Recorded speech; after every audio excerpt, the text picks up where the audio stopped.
Hoje foi dia de volta às aulas para os alunos da rede municipal de Praia Grande. Nós fomos conferir como foi o retorno na escola Roberto Mário Santini.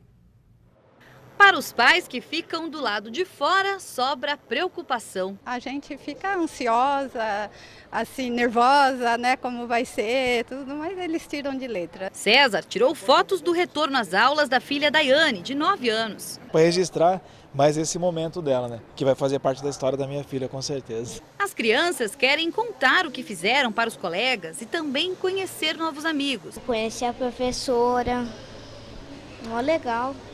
E os amigos também?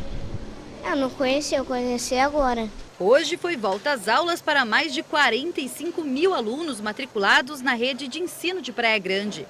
Ah, e lembra da Cíntia que estava na porta toda preocupada com a filha? Então, encontramos a Joana na escola. Muito legal. O que tá legal? É o primeiro dia de aula. Tá legal? É. Por quê? É porque a gente começou as aulas para aprender português, matemática, ciência. E o doutor Rubens já está aqui com a gente para falar sobre a volta às aulas. Vamos começar falando sobre mochila, doutor? Vamos lá. Boa tarde, em primeiro lugar. Boa tarde, Vanessa. Doutor, qual é a mochila ideal para que futuramente a criança, o adolescente, não tenha um problema na coluna? A primeira coisa importante não é escolher a mochila pelo personagem, né? Isso é uma coisa muito importante para os papais e para as mamães. A mochila, basicamente, ela tem que ter o comprimento no máximo na altura do ombro. Né? No máximo na altura do ombro. E batendo na coluna lombar. Do ombro até a coluna lombar. E a largura não pode ultrapassar a largura do tronco, um pouquinho menor do que a largura do tronco. Então, isso o tamanho é o ideal. da criança também influencia na hora da escolha? Agora, influencia e muito o tamanho da criança, mas uma coisa muito importante é o que você vai colocar lá dentro. E a mochila e mais o que tem dentro não podem ultrapassar 10% do peso da criança. Por exemplo, uma criança de 30 quilos só pode carregar nas costas 3 quilinhos. Uma criança de 40 quilos, 4 quilinhos. E com as mochilas de rodinha, a mesma coisa. Não é porque você vai puxar que você vai sobrecarregar. Até porque existem obstáculos, né? Existe, às vezes, um degrau e a criança precisa entender que ela vai ter que carregar aquilo ali. Ela tem que ser ensinada como carregar o pezinho. Doutor, a gente viu algumas imagens ali de mochilas. Tem crianças, adolescentes que levam a mochila no ombro só. Isso não pode. Não pode, porque a escoliose, que é a alteração da coluna, né?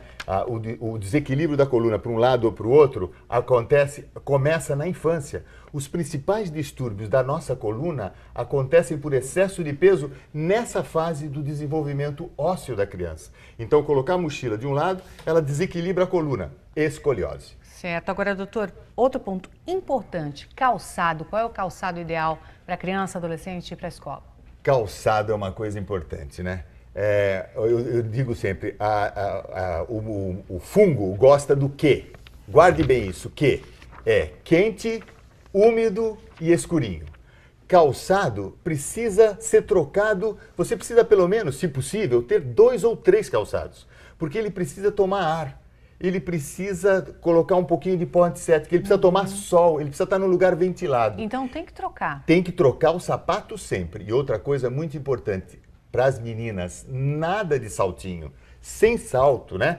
E quando você for comprar o sapato, se o seu filho tiver algum distúrbio do pisar, ou pronação, ou supinação, aí você precisa receber a orientação de um ortopedista. Agora, doutora, além da mochila, do sapato, a gente sabe que outra preocupação é na hora de mandar, né, o lanche para a escola. Os pais nunca sabem o que colocar na lancheira. Então, a gente foi consultar e a gente pediu ajuda a uma nutricionista para saber qual o alimento ideal para colocar na lancheira. Eu sou Carla, mãe do Gabriel. As aulas estão começando. Eu gostaria de saber o que colocar na lancheira que seja saudável, mas que ele realmente coma. Então vamos começar pelas bebidas. A melhor opção de bebida é o suco de frutas naturais, que pode ser colocado na garrafinha da própria lancheira ou algumas opções industrializadas. Então existem alguns sucos de uva que são integrais. Água de coco também é uma ótima opção. E para compor fonte de cálcio, a gente pode entrar com as bebidas à base de soja, que as crianças também aceitam muito bem. Quais são as opções de lanches, então? Vamos começar pelo sanduíche. O ideal é que seja o pão integral, porque é rico em fibra, vitamina e mineral, ou cookies integrais. Uma boa opção também é um bolo de fruta integral, pode ser de banana ou maçã. E aqui a gente colocou uma granola para compor um lanche junto com o iogurte, que é fonte de proteína, cálcio necessário nessa fase da vida. Outra opção que muitas crianças gostam e para compor fontes de vitaminas, minerais e fibras são essas cenouras, que a gente já encontra pronta no supermercado e descascada, e as frutas, então uma maçã, uma pera ou a fruta picada, como melão, morango, melancia, que as crianças aceitam muito bem. Para compor também fonte de proteína, que é o caso do queijo branco ou um queijo Minas, pode levar também para ele torrada integral ou biscoito integral de gergelim. O que eu devo evitar de mandar na lancheira?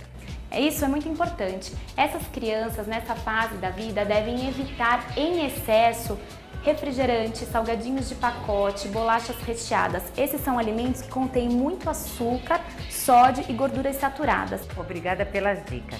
Agora, Gabriel, vamos montar sua lancheira? O que você vai levar para a escola?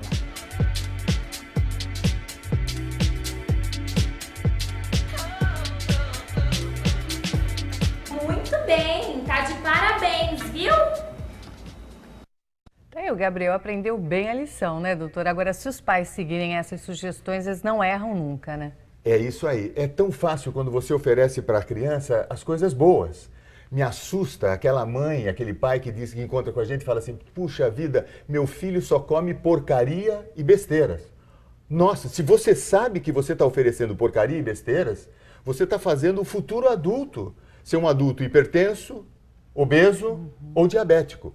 Dizem alguns especialistas, Vanessa, que você turbina a sua genética na infância com a alimentação. Ou seja, se eu tenho uma genética de predisposição à hipertensão, diabetes, obesidade, dependendo do que eu comer, eu turbino. Lá na frente, eu vou me tornar um obeso, um diabético, um hipertenso. A alimentação é essa que a Tatiana falou. Essa é fundamental. Ofereça coisas boas, ofereça coisas gostosas e saudáveis. Agora, doutora, a escola pode ajudar nisso, né? Não vendendo salgadinhos, vendendo coisas mais saudáveis. Isso é fundamental. Papai, você precisa, antes de colocar o seu filho na escola, conhecer a cantina da escola. É né? importante Porque ali também. pode ser que você esteja educando em casa e a criança esteja sendo deseducada no alimentar dentro da escola.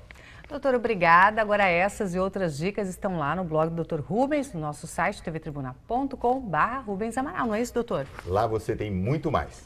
Obrigada. Obrigado.